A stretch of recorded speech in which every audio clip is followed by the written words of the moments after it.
আজি জাতীয় বীৰ শ্বহীদ প্ৰণৱ বড়োৰ মৃত্যুদিন। 2014 চনৰ আজিৰ দিনটোতে ভূমি স্বত্ব অধিকাৰৰ দাবীত দিছপুৰত আত্মজাত দিছিল কৃষক মুক্তিৰ বীৰ যোদ্ধাগৰাকীয়ে। শ্বহীদগৰাকীলৈ শ্ৰদ্ধা জনাই কৃষক মুক্তিৰ গুৱাহাটীৰ কেন্দ্ৰীয় কাৰ্যালয় দক্ষ প্ৰসাদ ডেকা ভৱনত পুৱাতে শ্ৰদ্ধাঞ্জলি অনুষ্ঠানৰ আয়োজন কৰা হয়। আজি দিনজোৰা কাৰ্যসূচীৰে বীৰ শ্বহীদগৰাকীলৈ শ্ৰদ্ধা জনাই সংকল্প ল'ব কৃষক মুক্তিয়ে। কাৰ্যসূচীত বন্তি প্ৰজ্বলন কৰে কৃষক মুক্তিৰ উপদেষ্টা সুব্ৰত চক্ৰৱৰ্তী আৰু ভাস্কতি শইকীয়াই।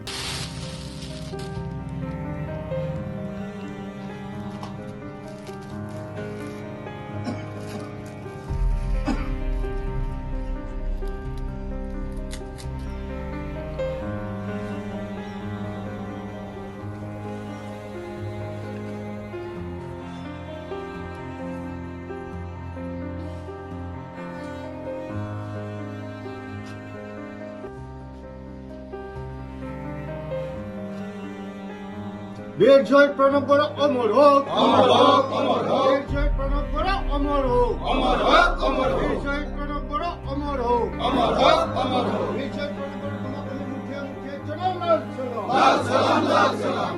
তোমাকে মুখে মুখে চলো লাল চলো, লাল সালাম, লাল সালাম। জিন্দাবাদ, জিন্দাবাদ, জিন্দাবাদ, জিন্দাবাদ। 2014 চনৰ আজিৰ এই দিনটোতে তেতিয়াৰ চৰকাৰ কংগ্ৰেছৰ আছিলে আৰু কংগ্ৰেছৰ মুখ্যমন্ত্ৰী স্বৰ্গীয় তৰুণ গগৈ ডাঙৰীয়াই গুৱাহাটীৰ বচা বচা কেইটামান পৰিয়ালক মাটি দিবলৈ ওলাইছিল আৰু তাক ব্যৰ্থ কৰিবলৈ কৃষক মুক্তি সংগ্ৰাম সমিতিয়ে আন্দোলন আৰম্ভ কৰিছিলে।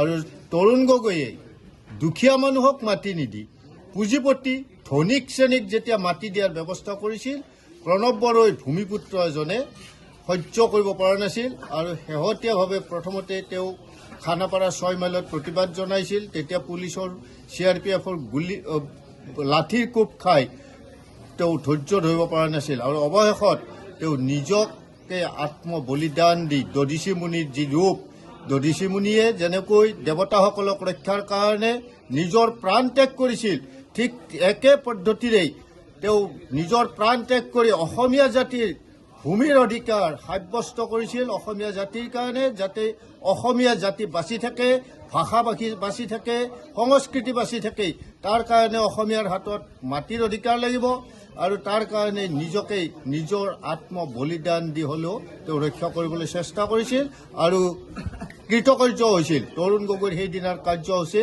ব্যৰ্থ কৰিবলৈ তেওঁ সক্ষম হৈছিল। তাৰ বাবে আজি প্ৰণৱ বড়োক আমি শত সহস্ৰবাৰ লাল চালাম জনাইছোঁ। কৃষক মুক্তি সংগ্ৰাম সমিতিৰ প্ৰত্যেকজন সদস্যৰ হৃদয়ত প্ৰণৱ বড়ো জীৱিত হৈ আছে আৰু জীৱিত হৈ থাকিব। যেতিয়ালৈকে প্ৰণৱ বড়োৰ পৰিয়াল তথা অসমৰ প্ৰত্যেকজন ভূমিহীন মানুহে মাটিৰ অধিকাৰ নাপায়, তেতিয়ালৈকে প্ৰণৱ বড়োক আমি চিৰস্মৰণীয় হিচাপে জীয়াই ৰখাৰ লগতে ভৱিষ্যতে তেওঁৰ নাম সোণালী আখৰেৰে লিখা থাকিব। জাতীয় শহীদ প্ৰণৱ বড়ো তোমাক জনাও লাল সালাম, লাল সালাম, লাল সালাম। শহীদ প্ৰণৱ বড়ো তোমাক জনাও লাল সালাম, লাল সালাম, লাল সালাম। অসমত মাটি সত্ব দাবী কৰি আন্দোলন কৃষক মুক্তি সংগ্ৰাম সমিতি অসমৰ বুকুত প্ৰথম আৰম্ভ কৰিছিলে। 2011 চনৰ পৰা যেতিয়া আন্দোলন তীব্ৰতা লাভ কৰিছিলে, যে এটাই দাবী সন্মুখত ৰাখি কৃষক মুক্তি সংগ্ৰাম সমিতি গোটেই অসম জুৰি যে মাটিৰ অধিকাৰ, যে অসমীয়া মানুহৰ অস্তিত্ব বজাই ৰাখিবলৈ অস্তিত্বৰ স্বাৰ্থত মাটিৰ অধিকাৰ প্ৰথম আৰু প্ৰধান দাবী হ'ব লাগে।